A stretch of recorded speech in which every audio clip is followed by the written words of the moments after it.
Subscribe कीजिए the accounts channel को और बेल पर क्लिक करें सबसे पहले वीडियो देखने के लिए। हेलो एवरीवन, मैं आपका दोस्त शफी मदर, आप देख रहे हैं हमारा यूट्यूब चैनल दी अकाउंट्स। दोस्तों, आज का हमारा टॉपिक है income tax rebate. Under section 80C से लेकर के अंडर सेक्शन 80U तक आज मैं आपको डिटेल में बताने वाला हूं कि इसमें क्या लिमिट है और इसका क्या कंडीशन है। दोस्तों, अगर आप टैक्स पेयर हैं या फिर आप सैलरीड पर्सन हैं या फिर आप सैलरी प्रोसेसिंग का काम करते हैं तो ये वीडियो आप लोगों के लिए बहुत ही इंपॉर्टेंट है। तो इस वीडियो को दोस्तों एंड तक बने रहें, अब वीडियो को स्किप ना करें। वीडियो अगर अच्छा लगे तो कम से कम अभी से लाइक ज़रूर कर देना। और दोस्तों, अगर अभी तक आपने हमारे चैनल को सब्सक्राइब नहीं किया तो प्लीज़ कर लें और बेल पर भी ज़रूर क्लिक करें। तो चलिए दोस्तों, आज के वीडियो हम लोग शुरू करते हैं। तो सबसे पहले हम लोग बात करेंगे दोस्तों अंडर सेक्शन 80C, 80CCC और 80CCD1। ये जो स्क्रीन पर आपको तीनों सेक्शन दिख रहा है, इस तीन सेक्शन को मिला करके जो कि आप इनकम टैक्स का रिबेट ले सकते हैं वो 1,50,000 तक ही है। यानी कि जो भी आपकी ग्रॉस इनकम है आप उसमें से 1,50,000 रुपया घटा सकते हैं, बशर्ते अब इस सेक्शन के अंतर्गत आप कहाँ कहाँ पैसा डाल सकते हैं या कहाँ कहाँ पे आप अपने पैसे को कंट्रीब्यूट कर सकते हैं। ठीक है, तो सबसे पहले मैं आपको इसमें बता देता हूँ, इसमें हमारा आता है लाइफ इंश्योरेंस प्रीमियम। अगर आपने किसी भी कंपनी से, जो कि इंश्योरेंस कंपनी है, अगर आप अपना लाइफ का इंश्योरेंस कराए हुए हैं, उसका जो प्रीमियम पे करेंगे जिस फाइनेंशियल ईयर में जिसमें कि आप टैक्स को पे करने जा रहे हो या फिर टैक्स की प्लानिंग कर रहे हो, तो जितना प्रीमियम पे करोगे उसका जो मैक्सिमम लिमिट है कितना है, 1,50,000 रुपया। ठीक है, इसके अलावा आपका हो जाता है प्रोविडेंट फंड। अगर आप सैलरीड पर्सन हैं तो सीधी सी बात है, कंपनी में आपके जो एम्प्लॉयर होते हैं वो आपके सैलरी से वो पीएफ को काटते हैं, तो वो जो आपका जो पीएफ जो होता है वो इसी सेक्शन को कवर करता है। लेकिन अगर आप सैलरीड पर्सन नहीं हैं तो भी आप पब्लिक प्रोविडेंट फंड का खाता आप किसी भी बैंक में या पोस्ट ऑफिस में खुलवा सकते हैं, जो कि इसी सेक्शन को कवर करेगा। उसके बाद है होम लोन का प्रिंसिपल अमाउंट। अगर आपने होम लोन लिया है तो सीधी सी बात है, अब उसका EMI पे करते हो ना, तो EMI का जो इंटरेस्ट होता है आप उससे निकाल दो। इसके अलावा जो भी आपका प्रिंसिपल अमाउंट बचेगा वो इसी सेक्शन को कवर करेगा। उसके बाद इसमें आता है आपका tuition fee. Tuition fee means कि आपके बच्चे किसी भी स्कूल में अगर पढ़ाई कर रहे हैं, चाहे वो सरकारी हो या गैर सरकारी हो, सिर्फ ट्यूशन फ़ी याद रखें। इसमें आपका जो ट्रांसपोर्ट के लिए पैसा देते हैं या कोचिंग के लिए फ़ी देते हैं या फिर हॉस्टल के लिए फ़ी देते हैं, वो इसको कवर नहीं करता है। जो भी आप इसका ट्यूशन फ़ी पे करेंगे उस फाइनेंशियल ईयर में आप मैक्सिमम 1,50,000 तक का आप रिबेट ले सकते हैं। इसके बाद है आपका NSC यानी कि नेशनल सेविंग सर्टिफिकेट अगर आप परचेज करते हैं। इसके अलावा आप म्यूचुअल फंड परचेज करते हैं या इसमें पैसा आप इन्वेस्ट करते हैं। फिर आपका हो जाता है फिक्स्ड डिपॉजिट। अगर आपने किसी भी बैंक में FD किया है, लेकिन ध्यान रहे कि ये जो FD है 5 साल के लिए होना चाहिए, यानी कि आप जो फिक्स करेंगे ना वो 5 साल के लिए होना चाहिए। तो ये जितनी भी चीज़ें मैंने आपको मोटी तौर पे मैंने आपको बताया है, ये सारे इन सेक्शन को कवर करता है। और इन सारे का जोड़ कितना होना चाहिए, 1,50,000। ये 1,50,000 रुपया हर एक का है, तो ऐसा नहीं है, ये सारे को मिला करके जो भी आपका उस साल में अमाउंट जो आपने पैसा इन्वेस्ट किया है या कंट्रीब्यूट किया है या FD किया है, वो सारे का जोड़ आपका 1,50,000 तक ही है। अब इसके बाद हम लोग जानते हैं 80CCD1B, ये आपका अलग से है, यानी कि 1.5 लाख का तो आपको रिबेट आपने ले ही लिया। इसके अलावा अगर आपने NPS यानी कि नेशनल पेंशन स्कीम का खाता आपने खुलाया हुआ है, इसमें आपका 2 खाता होता है, एक होता है Tier 1 और एक होता है Tier 2। तो ध्यान ये रहे कि Tier 1 के ही अंतर्गत आप इसका टैक्स का रिबेट ले सकते हैं, जिसका मैक्सिमम लिमिट है 50,000। यानी कि जिस वित्तीय वर्ष में आप टैक्स को कैलकुलेट करने जा रहे हो उस वित्तीय वर्ष में अगर आपने इस सेक्शन के अंतर्गत पैसा डाला तो मैक्सिमम 50,000 तक आप रिबेट ले सकते हैं या उससे कम। अब हम बात करते हैं अंडर सेक्शन 80E। जैसा है कि आप जानते हैं कि आप हायर एजुकेशन के लिए आप लोन भी लेते हो, तो जो भी कंपनी आपको लोन प्रोवाइड करती है, आपका एजुकेशन कंप्लीट होने के बाद आपका EMI शुरू हो जाता है। तो जो भी आपका EMI जो पे होगा उसमें जो कि आपका इंटरेस्ट होगा, याद रखना EMI में आपका 2 फिगर इंक्लूड रहता है, एक होता है प्रिंसिपल अमाउंट और एक होता है आपका इंटरेस्ट। हम लोग बात कर रहे हैं इंटरेस्ट के बारे में। तो एजुकेशन लोन के अंतर्गत आप जो भी ईएमआई पे करोगे उसमें जो आपका जो इंटरेस्ट होगा उसका कोई लिमिट नहीं है, यानी जितना भी आप उस वित्तीय वर्ष में पे करोगे वो पूरा का पूरा आप इनकम टैक्स के अंतर्गत आप रिबेट ले सकते हो। दोस्तों अब हम बात करते हैं अंडर सेक्शन 80EE। ये क्या होता है? Home loan. अगर आपने होम लोन लिया है तो आप इस सेक्शन के अंतर्गत मैक्सिमम हर एक वर्ष जब तक कि आपका लोन आपका क्लोज नहीं हो जाता है आप 50,000 रुपया आप इसमें अलग से इनकम टैक्स के अंतर्गत आप रिबेट ले सकते हैं। इसमें कुछ कंडीशन अप्लाई है। होम लोन तो है लेकिन आपको ये कंडीशन आपको ध्यान में रखना पड़ेगा। अब इसमें कंडीशन क्या है वो मैं आपको तेज़ी से बता देता हूँ।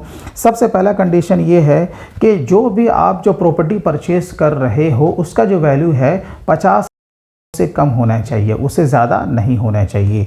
दूसरा जिसमें कंडीशन है कि आप जो लोन जो ले रहे हो, जो लोन जो सैंक्शन करा रहे हो उसका जो अमाउंट है वो 35 लाख या उससे कम होना चाहिए, उससे ज़्यादा नहीं होना चाहिए। ये दो हो गया। अब जो नंबर तीसरा है वो आपका कि आप जो लोन जो सैंक्शन करा रहे हो, जो हाउसिंग फाइनेंस की कंपनी होती है वो उसके थ्रू सैंक्शन होना चाहिए। और मोस्ट जो इम्पोर्टेंट इसमें कंडीशन ये है कि ये जो सैंक्शन जो होगा आपका लोन उसका जो पीरियड दिया गया है वो 1/4/2016 से लेकर के 31 मार्च 2017 के बीच में होना चाहिए। यानी कि सबसे बड़ा जो मोस्ट इम्पॉर्टेंट चीज़ यही होगा ना, ये पीरियड का आपको ध्यान में रखना है। अगर इस पीरियड के दौरान आपने कोई भी लोन अगर आपने लिया है, और मोस्ट इम्पॉर्टेंट चीज़ जो कि इसमें इंक्लूड है वो आपका पहले घर के लिए है, यानी इससे पहले आपने कोई लोन नहीं लिया था, आपके पास कोई अपना घर भी नहीं है, फर्स्ट टाइम लोन ले रहे हो और इसी पीरियड में ले रहे हो, और प्लस जो भी मैंने आपको इसके पहले जो कंडीशन बताया कि प्रॉपर्टी का वैल्यू और जो आपका लोन का अमाउंट है उसका वैल्यू कितना होना चाहिए। अगर आप इस कैटेगरी में आते हो तो इस सेक्शन के अंतर्गत जो भी आप इंटरेस्ट आप पे करोगे उस पर्टिकुलर फाइनेंशियल ईयर में आप मैक्सिमम हर साल जब तक कि लोन आपका क्लोज नहीं हो जाए 50,000 तक का आप इनकम टैक्स का रिबेट ले सकते हो। अब हम बात करते हैं अंडर सेक्शन 80EE। अब ये क्या होता है? अभी हमने जाना 80EE, इसमें क्या था कि फ़र्स्ट टाइम हम लोन ले रहे हैं, लेकिन इसमें क्या है कि हम लोन इसके बाद भी हम ले सकते हैं। हमारे पास से पहले से लोन चल रहा था और इसके बाद भी हम लोगों ने लोन लिया था। आपको ध्यान ये रखना है आप दो सेक्शन में से किसी एक सेक्शन को ही क्लेम कर सकते हैं, या तो 80EE या फिर 80EE। ऐसा नहीं कि दोनों का आप एक बार आप क्लेम कर लो। तो इसका जो मैक्सिमम लिमिट है वो आपका दिया गया है 1,50,000, लेकिन इसमें भी कंडीशन अप्लाई है। इसमें कंडीशन अप्लाई क्या है? पीरियड जो भी आपने अपना लोन को जो सैंक्शन कराया है उसका जो पीरियड है 1/4/2019 से 31 मार्च 2020 के बीच में होना चाहिए। यानी कि इस फाइनेंशियल ईयर में अगर आपने अपना सेकंड वाला अगर लोन सैंक्शन कराया है तो वो इस सेक्शन को अट्रैक्ट करेगा, यानी कि 80EE। और इस सेक्शन के अंतर्गत आपका जो मैक्सिमम लिमिट है वो 1.5 लाख का होगा। चलिए अब इसके बाद हम लोग बात करते हैं, एक है सेक्शन 24। अब ये 24 क्या होता है? जो इसके अलावा अगर आपने किसी भी पीरियड में अगर आपने लोन लिया है तो इसका जो मैक्सिमम लिमिट है इंटरेस्ट का वो है 2 लाख, यानी कि प्रत्येक वर्ष आप इंटरेस्ट का 2 लाख रुपया तक आप क्लेम कर सकते हो। और बाकी जो इसका जो प्रिंसिपल अमाउंट है वो जो अंडर सेक्शन 80C को कवर करता है, जो कि मैं आपको पहले बता चुका हूँ। अब दोस्तों हम लोग बात करते हैं अंडर सेक्शन 80D। अब ये क्या होता है? Mediclaim insurance.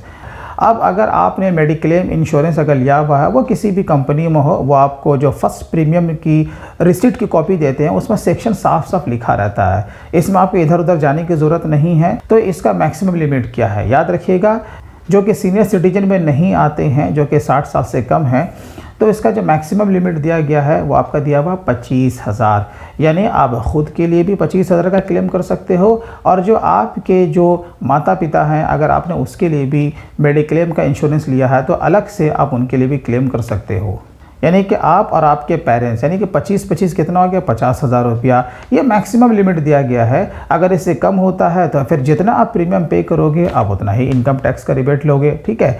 अब इसके अलावा हो जाता है जैसे कि मैं नॉर्मल पर्सन हो और लेकिन हमारे जो पेरेंट्स हैं वो सीनियर सिटीजन में आते हैं तो कितना मिलेगा। अगर आप दोनों के लिए इंश्योरेंस लिए हुए हैं तो आप अपना 25,000 रुपया और अपने पेरेंट्स के लिए मैक्सिमम 50,000 रुपया, यानी कि प्रत्येक वर्ष आप मैक्सिमम 75,000 रुपया का आप इनकम टैक्स का रिबेट आप ले सकते हो।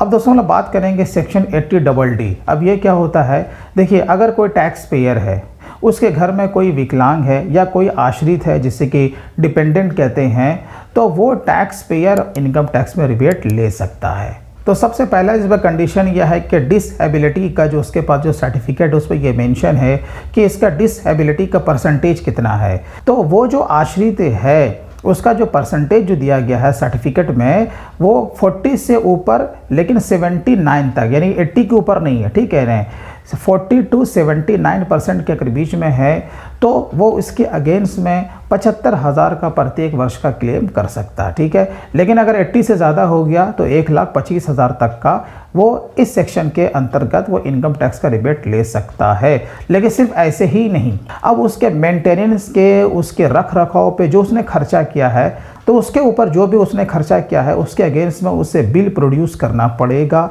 दूसरा है कि उसे डिक्लेरेशन सर्टिफिकेट देना पड़ेगा। और तीसरा जो है, इसके लिए एक फॉर्म आता है 10IA। अब जाते जाते मैं ये बता दूं कि इसमें वो जो आश्रित है वो कौन हो सकता है। वो टैक्स पेयर तो नहीं होगा, मैंने बता दिया टैक्स पेयर हैंडीकैप नहीं है, टैक्स पेयर के घर में कोई आश्रित है। अब वो आश्रित कौन कौन हो सकता है, उसकी बीवी हो सकती है, या उसका शौहर हो सकता है, उसका बच्चा हो सकता है, या फिर उसका भाई या बहन, यानी कि ब्लड रिलेशनशिप में उसका कोई भी आश्रित हो सकता है, अगर से कि वो इंडिविजुअल है, ठीक है। लेकिन अगर वो HUF है तो HUF है तो उसके लिए क्या होगा, HUF का सिर्फ मेंबर ही शामिल होगा। और दोस्तों हम लोग बात करते हैं सेक्शन 80U। अब जैसे कि अभी हमने जाना कि टैक्स पेयर हैंडीकैप नहीं है, लेकिन उसका जो आश्रित है वो उसके घर में कोई ना कोई हैंडीकैप है, ठीक है। लेकिन यहाँ पर टैक्स पेयर खुद ही अगर हैंडीकैप है तो वो इस सेक्शन के अंतर्गत, तो मैक्सिमम जो इसका लिमिट है या तो 75,000 या फिर 1,25,000 तक का, वो अकॉर्डिंग टू दिस सेक्शन वो इनकम टैक्स का रिबेट को ले सकता है। बट इसमें कंडीशन अप्लाई ये है कि उसके पास मेडिकल अथॉरिटी द्वारा उसके पास हैंडीकैप का सर्टिफिकेट होना चाहिए, ठीक है। उसका परसेंटेज ऑब्वियसली उसमें दिया रहता है, उसका परसेंटेज आप देख लें कि कितना है। अगर 40 से ऊपर है लेकिन 80 से कम है तो वो बिना बिल वगैरह दिखाए, बिना एक्सपेंस किए वो 75,000 तक का रिबेट ले सकता है। लेकिन अगर वो 80% से अगर वो परसेंटेज अगर ज़्यादा हो गया तो वो 1,25,000 रुपये तक का प्रत्येक वर्ष वो इसका टैक्स का रिबेट वो ले सकता है।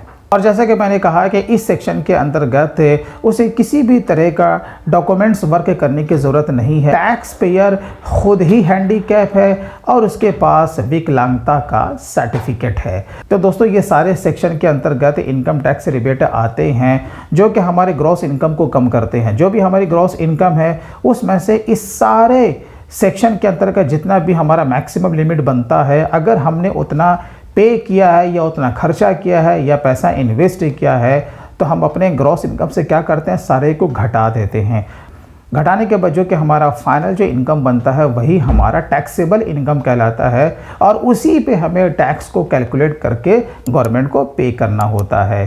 तो दोस्तों मैं उम्मीद करता हूँ कि इन सारे सेक्शन के बारे में आपको समझ में आ चुका होगा। इसके बावजूद भी अगर आपको कोई प्रॉब्लम या इश्यू हो तो कमेंट बॉक्स में आप ज़रूर लिखें।